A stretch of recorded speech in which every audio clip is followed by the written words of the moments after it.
বিসমিল্লাহির রহমানির রহিম। আসসালামু আলাইকুম। আবারও নিয়ে চলে আসলাম গলদা চিংড়ি রান্নার রেসিপি। এখানে আমি মালাইকারি বানাবো। এটা দিয়ে অনেক মজা লাগে এবং অনেক ভালো লাগে। বাচ্চারা তো পছন্দ করে, বড়রাও পছন্দ করে এইরকম ঝাল ঝাল গলদা চিংড়ি মালাইকারি। দেখেন, এটা একটু গরম পানি দিয়ে ভাপায়ে রেখেছিলাম, ওই জন্য এটা তাড়াতাড়ি উঠে যাচ্ছে সব কিছু। ক্লোজটাও খুলতে খুব সহজেই তাড়াতাড়ি খোলা যাচ্ছে এবং এরকম করে প্রত্যেকটাই আমি একের পর এক খুলে নেব, পরিষ্কার করে নেব।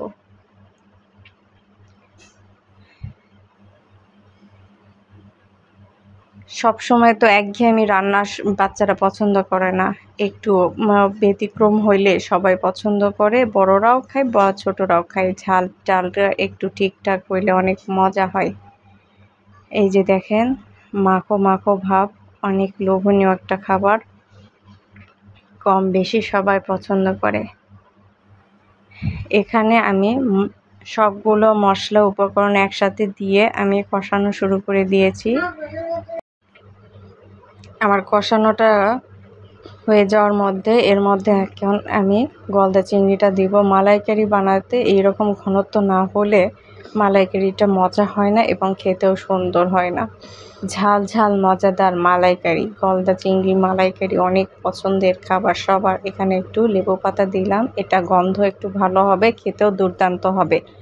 সবার পছন্দের অসাধারণ একটা খাবার গলদা চিংড়ি মালাইকারি, অনেক অনেক মজাদার একটা খাবার, কম বেশি সবাই পছন্দ করে। এখানে একটু লেমন গ্রাসের পাতা কেটে দিলাম, এটারও গন্ধটা ভালো লাগে, সুন্দর হয়। সুন্দর হলে কে না পছন্দ করে, সবাই ব্যবহার করতে চায় এবং সবাই অনেক মায়া এবং ভালোবাসা দিয়ে প্রিয়জনদের জন্য এই খাবারটা রান্না করে, অনেক মজা লাগে। এইটা এখন মিক্সড করে ফেলবো, এটার গন্ধগুলো ছড়ে যাবে এর চারিদিকে। এরপর আমি গলদা চিংড়িটা দিয়ে দেব একের পর এক।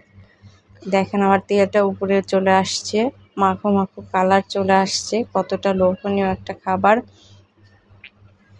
এই যে গলদা চিংড়িগুলো এখন দিয়ে দেব পরিষ্কার করে সব কিছু। এখন উপকরণ একসঙ্গে দিয়ে ভালোভাবে আবার কষাবো। মালাইকারি সবাই পছন্দ করে, কম বেশি সবাই বাসায় এইরকমটা। নতুন আত্মীয় স্বজন আসলে তো সবাই করবে, আর আমার বাসায় আত্মীয় স্বজন বলতে আমার প্রিয়জনরাই খাবে, অনেক পছন্দের একটা খাবার, কম বেশি সবাই পছন্দ করে। কম বেশি বলতে সবাই, প্রত্যেকটা মানুষ, কেউ অসুস্থ অবস্থা খেতে পারে না, কেউ সুস্থ অবস্থায় খেতে পারে না। আর এটাতে প্রচুর পরিমাণে কোলেস্ট্রল রয়েছে, যা অনেকের ক্ষতি করে। অনেকে এই চিংড়ি মাছ অ্যাভয়েড করে, অনেকে আবার খুব খুব খুব পছন্দ করে, অনেক লোভনীয় একটা খাবার। এখানে আমি এখন এই সিদ্ধর খাতিরে আমি দুধটা দিয়ে দেবো। দুধটা না দিলে তো মালাইকারি ভাবটা আসবে না এবং কেক দেখতেও সুন্দর লাগবে না। দেখেন, ওয়াও, অসাধারণ লাগছে এবং অনেক মজাদার, আর গ্রেভি গ্রেভি মাখা মাখা মালাইকারি, কতটা লোভনীয়। এখন ফুটতেছে, আমার চিংড়ি মাছটাও এদিকে হয়ে গেছে, কতটা মাখো মাখো আর মালাইকারি মজাদার ঝাল ঝাল। এখন আমি ভাতের প্লেটে নিব। দেখেন কতটা লোভনীয় কালার লাগতেছে আর কতটা দুর্দান্ত লাগতেছে, অনেক মজার এবং অনেক লোভনীয় খাবার, কম বেশি সবাই পছন্দ করে। মাখো মাখো এই ঝাল ঝাল লোভনীয় খাবার মালাইকারি, জিভে তো পানি চলে আসবে, কতটা লোভনীয় খাবার, সবাই পছন্দ করে এইরকম মালাইকারি যদি থাকে। আল্লাহ হাফেজ।